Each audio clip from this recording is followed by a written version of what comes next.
Are you looking for a way to unban your Pokemon Go account? If your answer is yes, then welcome to this video.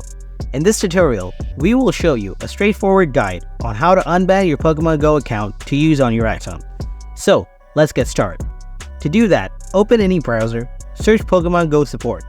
After that, tap the Pokemon official link. And now tap on the three lines at the top right corner. Here, you will get the Contact Us option. Tap on it, and now scroll down and find out the Use This From option.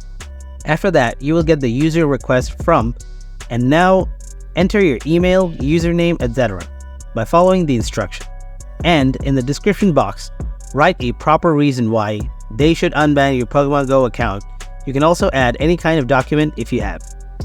After that, after completing the task, tap on Submit, and they will notify you in a few minutes.